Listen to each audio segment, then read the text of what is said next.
మాదిరి ముందుగా బులెటిన్లో డీటెయిల్స్ చూద్దాం. తోట్లవల్లూరు లంక గ్రామాల్లోకి భారీగా వరద నీరు ప్రవేశించాయి. ఈ నేపథ్యంలోనే లంక గ్రామాల్లో పరిస్థితులను జిల్లా జాయింట్ కలెక్టర్ గీతాంజలి శర్మ అధికారులతో కలిసి బోటులో వెళ్లి పరిశీలించారు. ఇక అధికారులు సిబ్బంది అందరూ అప్రమత్తంగా ఉండాలని జేసీ గీతాంజలి శర్మ ఆదేశాలు జారీ చేశారు. ఈ కార్యక్రమంలో జేసీ వెంట RDO Raju, CI Chittibabu, MRO Kusumakumari, NDRF సిబ్బంది, రెవెన్యూ, పోలీస్ సిబ్బంది పాల్గొన్నారు.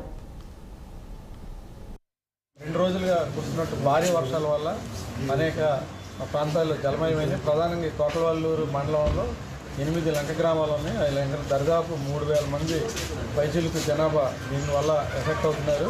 మరి ఇప్పుడు మనకి కృష్ణానది వరద అయితే ఉధృతంగా వస్తుంది. ఇప్పుడు సాయంత్రానికి 9 లక్షలు దాటొచ్చని ప్రాథమిక అంచనా, మినిమం 9 లక్షలు అంటున్నారు.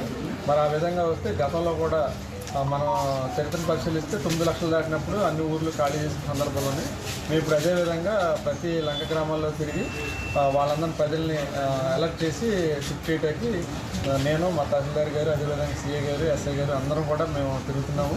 అదేవిధంగా కాసేపు జేసీ గారు కూడా వస్తారు.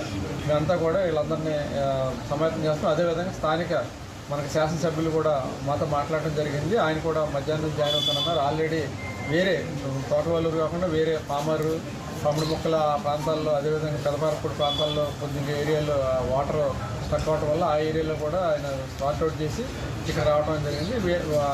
వస్తారు. మధ్యాహ్నం మేమంతా కలిసి కూడా మళ్ళీ పాములంకి ప్రాంతాల్లోకి వెళ్ళి అతిపెద్ద హ్యామ్లెట్ పాములంకి కూడా వెళ్ళి మేము అక్కడ ప్రజల్ని షిఫ్ట్ చేస్తాము. కంపల్సరీగా కూడా వృద్ధులు, మహిళలు, వికలాంగులు, అదేవిధంగా పిల్లలు, గర్భిణీ స్త్రీలు అందరూ కూడా కంపల్సరీగా షిఫ్ట్ చేయాలి. డయాలసిస్.